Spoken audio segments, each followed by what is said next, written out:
दूसरा तीसरा बंदा जो है वो इस चीज का शिकार है कि अपनी बात को इंडोर्स करता है दूसरे बंदे पर। यस, अब ये गैस लाइटिंग तो बहुत ही हर शोबे में, हर जगह, ऑफिस में, घरों में, हर जगह। लेकिन पाकिस्तान में अवेयरनेस नहीं है।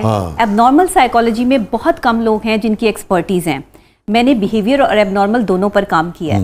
एबनॉर्मल साइकोलॉजी में आपके जो है वो शिज़ोफ्रेनिया आ जाता है, आपका कोई ऐसा जो है वो माइंड सेट डेवलप हो जाना जिसमें नार्सिसिस्ट पर्सनालिटीज़ कैसी होती हैं, इन पर जो है वो रिसर्च शामिल है।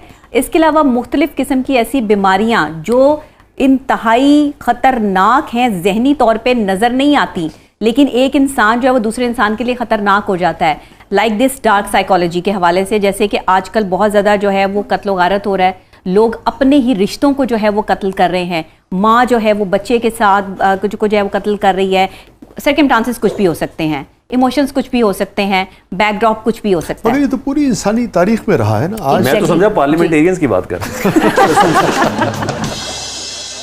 नहीं यार, पार्लियामेंटेरियंस को एक क्रेडिट देना, ये बात करते रहते हैं, बुरा भला कहते रहते हैं, मगर बहरहाल कोशिश ही होती है तशद्दुद से अपनी मर्जी मुसल्लत गैस लाइटिंग और वो जो है एग्रेसिव बिहेवियर्स हैं। ये बताइए, जैसे अगर ये इसमें इतने सब्जेक्ट्स हैं और इतनी तहें हैं और इतने पहलू हैं इंसानी नफ्सियात के कि हर एक को लेकर, हर रवैये को लेकर, चाहे वो नॉर्मल हो चाहे एबनॉर्मल हो, उसके ऊपर अलग से एक प्रोग्राम करना चाहिए। लेकिन अगर हम नार्सिसिज्म को ले लें, अगर जो नार्सिसिज्म होता है, ये नार्सिसिस्ट होते हैं, वो तो हर वो शख्स जो ये समझता है कि मेरा काम अच्छा है या मैं अहम हूँ तो किसी जगह हूँ ना, तो ये बिहेवियर कहीं ना कहीं तो हर शख्स में पाया जाता है। वो बीमारी कैसे होगी? खुद पसंदी है ना, आप अपने आप को पसंद करना शुरू करते हैं और लेवल क्रॉस कर जाते हैं। एक लेवल तक आप अपने आप को पसंद करते हैं और उस शख्सियत का जो है वो अहाता आप करते हैं कि ठीक है मैं अच्छा हूँ या मेरे अंदर ये क्वालिटीज हैं, लेकिन मैं ही अच्छा हूँ और कोई अच्छा नहीं है और मेरे साथ चलने वाला बिल्कुल भी अच्छा नहीं है।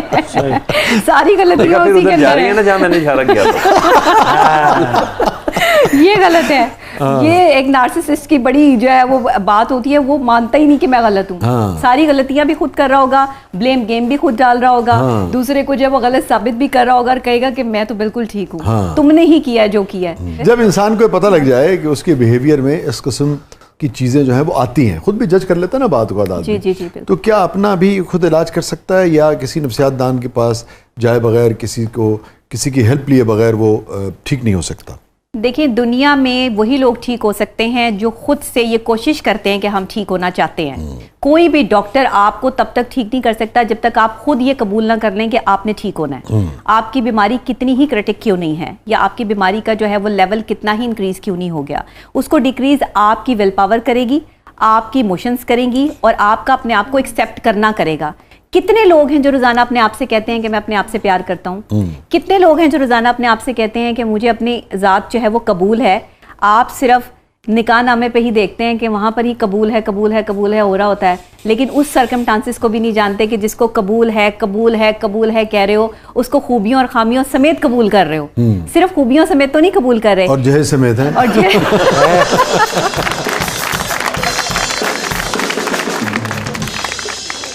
बहुत जरूरी है। जे समेत कबूल कर रहे हो और उसमें भी अपनी पसंद भी ऐड कर रहे हो कि जो इन्वर्टर होना चाहिए और गाड़ी कैसी होनी चाहिए। मैं इस पे एक चीज करना चाहता हूँ, लाइटर नोट, लेकिन बड़ा सीरियस बात है। अच्छा, हम शुरू से ही, बचपन से ही हम अब्बा के साथ अखबार पढ़ते थे। ये वाहिद एक दो प्रैक्टिस है जो हमारे घर में पिछले बड़ी दहाइयों से 70-75 साल से हो रही है। तो हम वो फूल और कलियां नवाए वक्त पे पढ़ने वाले, और एक डॉन आता था और एक नेशन आता था, ये 3 की कॉपी आती थी। तो हम देखते थे ना, तो इस तरह की खबरें आ जाना कि खातून पे कोई जुल्म हो गया, और तो अम्मी और अब्बा बात कर रहे होते, हम पढ़ने वालों में से थे, हमें तो इतना बोलने की इजाज़त ही नहीं होती थी, तो हम वो अपने फूल और कलियां पढ़ रहे होते थे अब्बा के पास। अब्बा ने ऐनक पहनी हुई है, तो अम्मा अब्बा बात कर रहे होते, हमारे अब्बा कहते थे बहुत जालिम लोग हैं, बहुत जालिम लोग हैं, इस तरह नहीं होना चाहिए। तो जब मैं बड़ा हो गया तो मुझे पता चला नहीं, वो जालिम तो है अपनी जगह पे, लेकिन जो मजलूम बनी हुई है या खातून है वो भी कोई इतनी कम नहीं है। लो जी, ये की जा डॉक्टर साहिबा जवाब दो। एक्चुअली मैं इसकी वजह बता रहा हूँ, मैं उसकी बता रहा हूँ। देखें, वो तो एक बड़ी ही जिसे कहते हैं पस्ती की तरफ या दरिंदगी की तरफ या कमीनगी की तरफ वो साहब चले गए। लेकिन मुझे इतना, जब मैं शादीशुदा हुआ, प्लीज काइंडली वो भी सुन रही हो कि मेरी एक्सपीरियंस नहीं है, लेकिन मैं आपको ये बताना चाह रहा हूँ कि फिर जब मैं प्रैक्टिकल लाइफ में आया, अभी आप बता दें, ये आपका तजुर्बा है, मुशाहिदा ट्रस्ट भी नहीं है, मेरी वाली बहुत मुतालिया है। अच्छी, कसम से बहुत अच्छी, ठीक ट्रस्ट भी है, बहुत। मगर आपका ख्याल है कि दूसरों की अच्छी नहीं है? नहीं, मैं एक चीज बता रहा हूँ कि मैंने क्या बता रहे हैं आप? मैं ये तो जानना चाह रहा हूँ कि आप क्या बता रहे हैं। मेरी ऑब्जर्वेशन क्या समझ में आई, मुझे ऑब्जर्वेशन क्या समझ में आई, मेरी ऑब्जर्वेशन ये थी कि उसको उस नहज तक नहीं आना चाहिए, मर्द को उस नहज तक नहीं आना चाहिए। ये सब तय बात है, जिस फॉर्म पे वो सारी अखबार की खबरें और ये सब बनती है ना, मतलब किसी भी नौयत का औरत पे, लाइफ पार्टनर पे ज्यादती या जुल्म। अब मुझे पता चला कि नहीं, जब मैं खुद प्रैक्टिकल इस मामले के अंदर आया और मैंने जर्नलिज्म भी किया, लोगों की स्टोरीज भी सुनी और ये सब पता भी चला, और फिर वाकयात के तरह आगे परसू भी करता रहा, उसको इस नहज में पहुंचाने के लिए ना उसकी जुबान का बड़ा किरदार है। अच्छा, सही। आप समझते हैं बोलना नहीं चाहिए औरत को? नो सर, उसका इस्तेमाल नस्वानियत में वही तो है ना। अच्छा, उसका जो इस्तेमाल है ना, अगर वो उसको मजीद किसी अच्छे पराये के साथ कर दे, तो शायद उसकी जनूनियत में थोड़ी कमी आ जाए, क्योंकि यानी कि वो ये कहते कि आज आपकी खैर नहीं।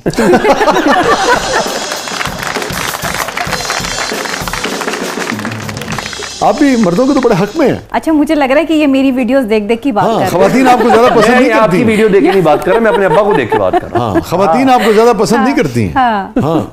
असल में खवातीन, देखिए, वो खवातीन मुझे जरूर पसंद करती हैं जो अपना घर बसाना चाहती हैं और जो एक मर्द को तस्लीम करती हैं। अच्छा, आप जब तक माशरे में मर्द को तस्लीम नहीं करेंगी ना, आप जब तक उसको बाप, भाई और बेटे के रूप में जो है वो इज्जत नहीं देंगी, आपकी खुद भी कोई इज्जत नहीं होगी। औरत जुबान चलाती है तो मार खाती है, मर्द को ऐसे गुस्सा नहीं आ सकता। आप ये कहना चाह रही हैं कि अगर औरत जुबान चलाए तो मर्द को उसे मारने का हक है? नहीं है, बिल्कुल नहीं है। अच्छा। आप एक औरत पर हाथ नहीं उठा सकते, लेकिन आप किसी को इस नहज पे पहुंचा दें कि वो आप पर जो है वो शाउट करे। मैं इस हक में तो बिल्कुल भी नहीं कि हाथ उठाया जाए, कि हाथ बहुत मैटर करती है। सही बात। औरत का किरदार अपने दिल पे हाथ रख के बोले ना, सारे सवाल हमसे ही कर रहे हैं। सब कुछ हम ही से पूछना है आपने।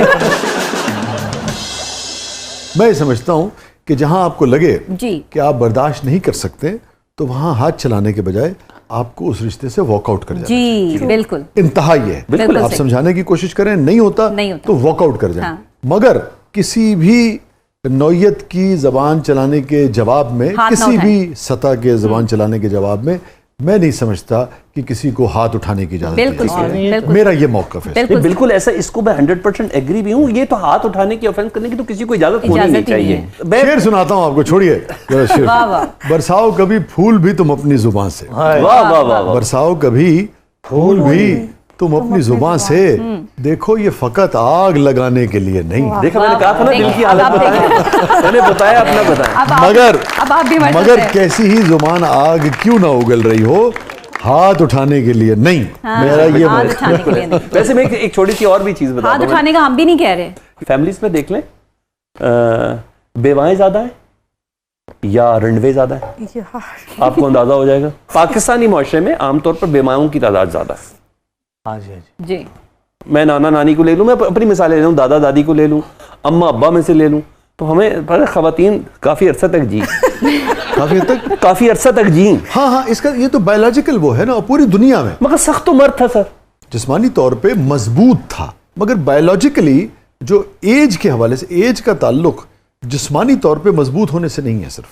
अच्छा, ठीक है, मैं उसकी मिसाल देता हूँ। ठीक है। बड़ा बड़ा जिम करते हैं, बड़े बड़े फिट लोग होते हैं, ठीक है, और उसके बाद वो जवानी में चले जाते हैं। ठीक है। मगर मेरे ख्याल में वो जो कंटेंटमेंट थी ना, वो जो दुनिया से गुरेज था, जो फक्र था, शायद उसने उनको तवील उम्र अता की, मेरा ख्याल है। और बड़े बड़े लोग जो बहुत फिट थे, जिस्मानी तौर पे बड़े मजबूत थे, जिम करते थे, सेहतमंद खुराकें खाते थे, मगर दिन रात पैसे के उसमें लगे रहते थे, वो जल्दी चले गए दुनिया से। ये मेरा, अब मैं आप कह रहे हैं तो मैं याद कर रहा हूँ, देख रहा हूँ, ऑब्जर्वेशन। मैं इसको सादे लफ्ज़ में बताऊं, जिम्मेदार आदमी जल्दी रुखसत हो जाता है। मैं इसको साइकोलॉजिकल पॉइंट ऑफ व्यू से बताऊं, प्लीज। मर्द जल्दी दुनिया से इसलिए रुखसत हो जाता है कि आप उसे खूबसूरत औरतों से बात करने की इजाजत नहीं देती। बहुत अच्छे। अच्छा, इतना पुराना हदीस का जिक्र आया, वहाँ दूसरी का भी हुक्म है ना, कर लिया जाए। और अगर उसने इजाजत मांग ली तो वो था मार दिया जाएगा, उसका क्या करेंगे? नाज़रीन, stay with us, stay with us, कहीं नहीं जाइएगा, छोड़ दे वक्त पे वापस आते हैं।